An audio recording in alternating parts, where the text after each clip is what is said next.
Alrighty, here we are once again with Reverend Dr. Walter B. Johnson Jr. of Greater Institutional AME Church.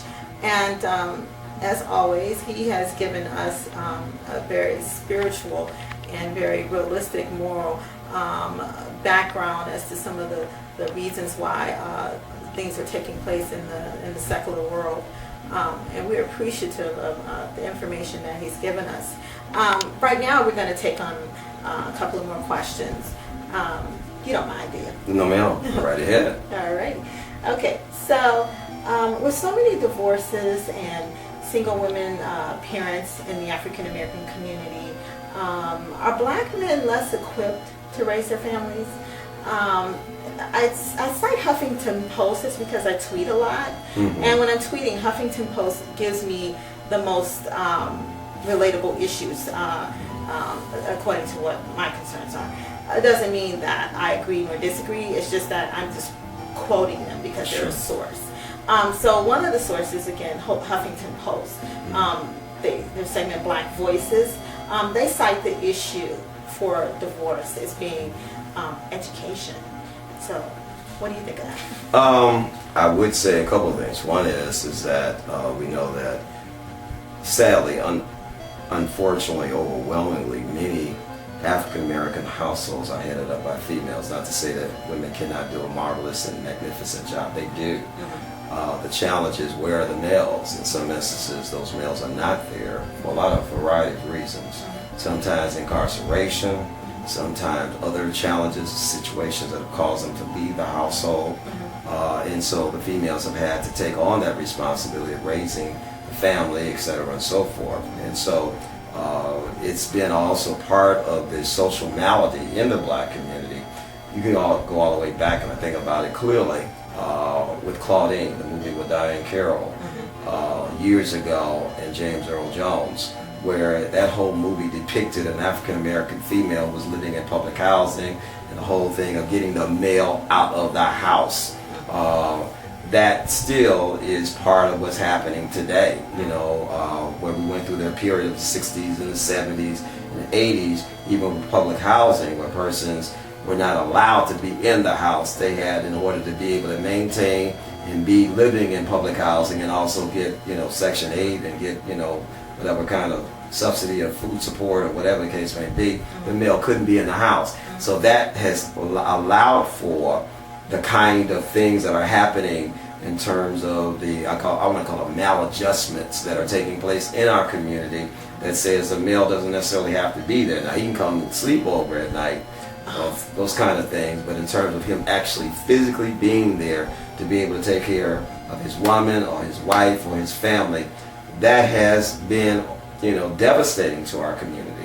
And so it's led to some of the things that have been taking place, where there are young African American males who are growing up not understanding what their identity is all about. Yes, they can get some of that from the female, from the mother, but I think, and I'm just going to be candid with you and transparent, it takes a male to raise a male. It takes a man to show a young man what to do. However, if that man is not on point, then he can mess up that young male by the behaviors and the attitudes that he displays and examples before that young male or before that child. Yes. And I agree, because that's what a lot of black women are running into. Yes. And another frustration that black women seem to be running into.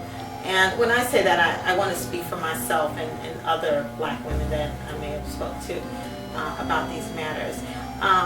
There's so many, there's a difference in the educational background. Sure. And I don't think that in order for a marriage to work, that a man has to be your educational equivalent. Okay. But I do feel that he should be able to relate. Absolutely. Sure. Because he may not have a degree, but if you speak to him about raising the children and look at the different things that are going on with black men, I mean, he doesn't need a degree to try to relate to that. Correct. Correct. So I don't feel that it is a major problem, whereas it was cited before. As I said, I don't always agree with the different things that are posted. They're just informational sources. Yes. But I would like to see more black men doing more positive things in terms of their education. I would say there's been some major improvement nowadays, but it's still not enough, Right. because obviously the gangs and the drugs and all these different things, Sure. and it's just not enough. So, you know, I think whatever we can do to make that happen, Absolutely. we should do. Oh, absolutely. And I think, again, the faith community has a role to play. We got to get our brothers employed. The problem is sometimes the brothers come with a background, and because they come with a background, they sincerely, I mean, I'm listening to them all the time, Right. really want to take care of their children, but if they've already been institutionalized or incarcerated, Right, they don't it makes want to it give very, them very the chance. difficult, right, Yes. to come out of that penal institution and then find a job, because then if you lie on the application, then you're already out the door, Disqualified. and then if you tell the truth, you're already out the door. So what else am I going to do if I choose as a male to be able to be in my family's life and be supportive of my family, but yet and still I can't do it legitimately? So then I got to go back to the hustle, go back to the street and try to square it up so that I'll be able to live and be able to have my family to live. And I listen to a lot of young brothers who I believe in my heart are sincere and are genuine and really sincerely want to make a difference in their child's life. But because of how the system has been designed to keep really on the one hand, you are institutionalized and incarcerated behind bars, but then when you come out, technically, even though you're not behind bars, you're still institutionalized and incarcerated because of the systems that have been set up. It's like to you keep, reach it. right, to keep brothers and others out of the system. So therefore, you can't even rehabilitate yourself. Even if you try to, it's designed to say, guess what, at the end of the day, I don't care what you've done, bottom line is you are not going to get back in the system. So it behooves a person not to first and foremost get caught up in the criminal justice system. But on the flip side of that, guess what? I'm living in a community where I got younger brothers out there on the streets slinging drugs, doing all this other kind of stuff. I got schools that are being closed on the south side and west sides. I got programs that basically are going to kaput because there's no funding support there. So what am I going to do? So I'm going to do whatever I need to do to survive. Right, and that's what it comes down to, and that's so unfortunate. I mean, one of the greatest achievers as to someone who at that situation that I can reference at this moment would be Judge Mathis. Yes. You know, because he said he came from the penal institution. He's now a judge, and when you think about that, it's like, oh my God, how did you even do that? And it was a struggle for him to get. Oh, absolutely. That. But I mean, he's an exception. He's an exception. Correct. The average guy out here, you know, they're not trying to be a judge. You know, they're just trying to have a job, and no one wants to give them a break just because they've been incarcerated. So I can sympathize with that. Right. I really understand that, and I feel like either we as a people need to find programs and create programs to help them. Surely. And hire them, and you know, like give them some kind of points program. You know, hey, don't be doing this. If you really want to go straight, here's how you're going to do it, and this is the path to take. And if you're going to work this program is going to work for you. Well, you know? part of that, and I'll candor with you, has to do with us getting to those young men earlier in life. I think part of the problem of society has been that we've waited till they've gotten older and then trying to reconcile and trying to resolve the behaviors. And again, as I cited with Dr. Carl Bell earlier on, you know, a child's behavior, attitude, and all that good stuff is formed early in those maturational years, 5, 6, 7, 8 on up. And so therefore, if we are able to engage them early on in terms of a matter of intervention, then we don't have to deal with the prevention. But the problem is we've not done a good job on either end. So as a result of that, intervention, prevention, haven't done it. So young people, hey, what else is out there to do? And so they get caught up in a vicious cycle and a grip. And it's perpetual, it's endemic, it's cyclical. And so as a result of that, we keep seeing young men come up in a community with no resources, and they end up doing, you know, what daddy did, what the grandfather did. And so it's unfortunate. But again, I think the church does have a role to play in all of that. I do know that there are persons politically have tried to help, at least in terms of alleviating some of the issues in terms of getting expungement. A good friend of mine is clerk of the circuit court, Dorothy Brown, who has an expungement summit every year. Wow. And from when it initially started, I don't think it really got, a foothold in the community. But now we're talking about thousands of people every year who are attending these summits sponsored by the clerk of the circuit court in Cook County, Dorothy Brown, because a lot of these persons want to be able to go back to work, want to be productive and viable citizens in the community and give back. And so this is a means and an alternative. And of course, this has to do with the fact that these are expungible offenses. And so it's not as difficult, but if you got felony, 9 times out of 10, you're not going to be able to do anything. I don't care how much you say, well, I want to do the right thing. Sad part about it, because of that on your record, you won't be able to get employment. And then the other part of that is, even if you get a job, we have to deal with the issue which you touched on earlier of underemployment. Not unemployment, underemployment. Okay, I got a job, but I'm only making $8.50 an hour minimum wage, and I got all these kids, and I'm working 40 hours a week. That's really, a job. Some piece of a job is better than no job, but the problem is, again, you're not able then to take care of your family, because while you are working, you don't have enough means and support to be able to do whatever you need to do to get out of that poverty cycle. Right, and I think black men, maybe some of them feel like, education isn't going to work for them. Because even if I go to school or whatever, maybe I'm still going to be paid less, or it's going to be harder for me to get a job. I'm going to have to go up against, these white counterparts and Hispanics or whoever have you. But that can't be your focus, and I'm just glad that there are people like yourself and Dorothy Brown who are out there trying to help men who've been incarcerated, so that they can take care of their families, as well as we need to have the stronger family structure, so that these men who were not properly raised and have no idea what it takes to hold down a household don't constantly flee. Correct. So we can have stronger households for black people. So I'm appreciative of that. Pardon me. Another thing, let's see here. Gang violence in the African American community has become a serious problem for the inner city Chicago. Absolutely. I am from Chicago, born and raised in Chicago. I do not now live in Chicago. However, and also I'm not from the inner city of Chicago.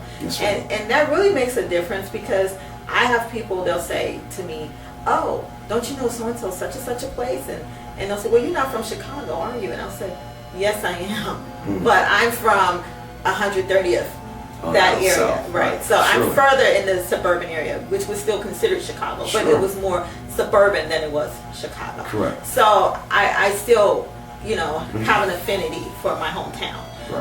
Having said that, people are blaming access to guns and gun rules and regulations for being too lackadaisical. Could it be the psyche of these young men need to be changed? For instance, couldn't we have a better effect on them if we simply taught them to value the lives of their own people more? Would that certainly have an effect on them, you think? I think part of it is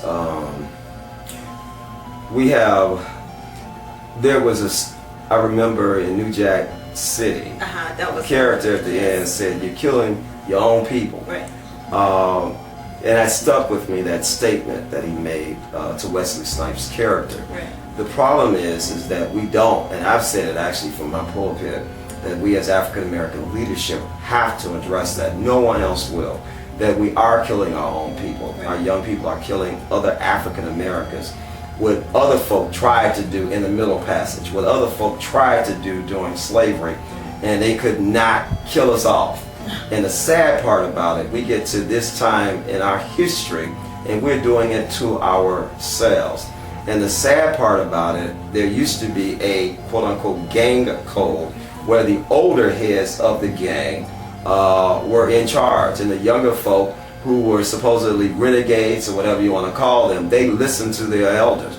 The sad part about it, or unfortunate part about it in today's society, even in dealing with what I've dealt with Safe Passage, Chicago Public Schools, and public safety, and working with Father Flake on several initiatives, is that a lot of our young people now are in charge of the gangs. And we're talking about teenagers. So you got gangs on the same block. You have rivalries occurring on the same block. The older heads are either locked up or dead. So there's really no gang hierarchical structure in place that there's a person who's a chief that's calling shots. Yes, there is one, but then you got all these other folk who are calling themselves as chiefs. And what it used to be distinctive gangs, now you have, offshoots and merges of different gangs because of territorial issues. And so you got a lot of intra and inter rivalries and gang stuff going on that has propelled this. And it's not just gang related, it's drug related too. Right. And so there's a lot going on, whether it's in Chicago and other places. The sadder part about it is we've not been able as adults to be able to address it. So we've had these, for lack of a better statement, Friday and Saturdays in Chicago. We know, sadly, that people are going to get killed. Regardless, we hope and trust and pray all the time. We have the marches, all that other good stuff, that nobody will have a loss of life on the weekend.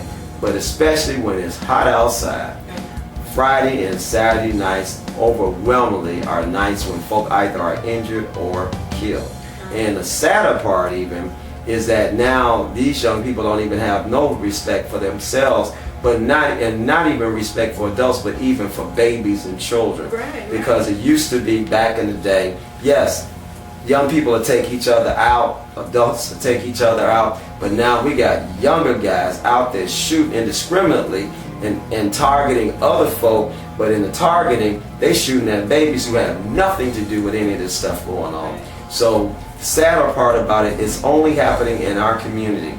And you can talk about the Latino community, it happens there. You can talk about the white community, they may do other stuff. But in the African American community, unfortunately, it is more prevalent and pervasive in our neighborhoods, and no one is really addressing it. And yes, here and there we have the marches and all the good stuff, but it's not really being addressed. And the question then becomes, well, Dr. Johnson, how can it be addressed? Well, again, going back to what I said in the earlier segment, is that you got to get these young voices engaged in the conversation and hear from them. Recently, I was attending a summit over at Chicago State University where they had congresspersons who came together with other city officials and community leaders to talk about what's happening in our community. Again, that was an adult called meeting, adult conversation, and yes, there were young people present, but I'm not sure how that's going to be laid out and played out. Respect the mayor in terms of this midnight basketball or evening basketball with Father Flager, but we just can't run up and down the courts for the rest of our lives. It's just not going to work. Oh, and so therefore, we got to have some other options available to our young males so that they can get something productive in their lives going, so that they can take care of their families, so that they can have self-esteem. Large part of this has to do with I don't feel good about myself. And if I don't feel good about me, I really don't feel good about you. And if I don't feel good about me, guess what? I don't really care about me. And I sure enough, excuse my French, don't care about you either. So I can go out there, get a gun, don't matter. Person 2 weeks ago walks into a restaurant, an African American, walks into a restaurant. There was an exchange earlier between this person and this other man who I understood from the media was an ex-convict with his family, kids sitting in a restaurant. What would cause me to walk into a restaurant after having an exchange earlier? I'm so angry, I'm so mad, I go get a gun, I come back, I shoot the man in front of his family and in front of everybody else. That's crazy. That's madness in broad daylight. It's one thing to shoot somebody in the evening hour, but now we have young persons who are out there, they don't care what time of day it is. If I don't like you and I don't care about you, I got a dispute with you, I can't sit down and say, let us come and reason together. I'm going to go home and get me a gun and I'm going to kill you. I don't care what happens. Not even thinking about, I might get caught, I might get killed myself, or I may end up in jail. No consideration for that. Well, one of the things I want to see take place, and I had written out a program, but I'm going to see if I can resurrect it and work on it on the side. But one of the things I'd like to see take place is your 4 and 5 year olds, your 10 to 15 year olds, and anything in between there. I think what we need to do and this is what I think is going to help, because I really, honest to God, see the real problem being two things. Yes, the access of guns.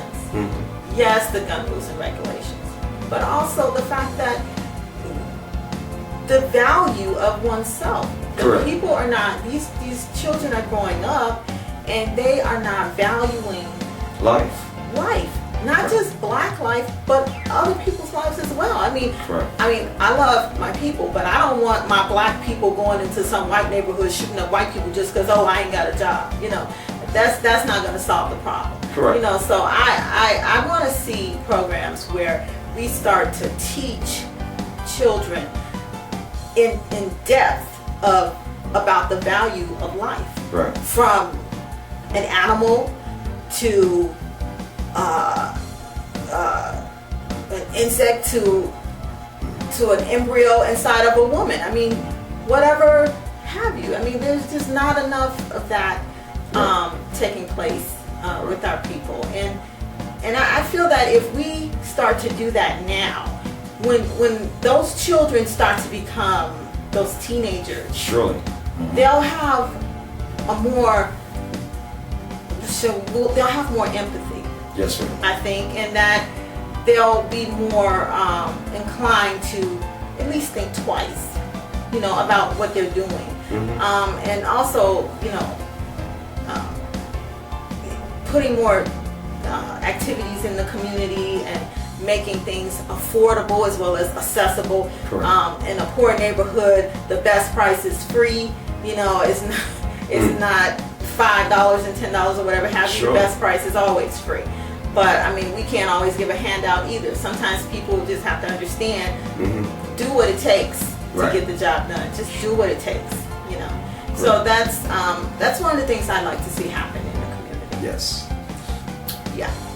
Okay, well, it has been a pleasure talking with you. And you too, Ms. Washington. And I thank you so much for taking time with us. Yes, ma'am, and thank you. And have a blessed and wonderful day. You too. Thank you.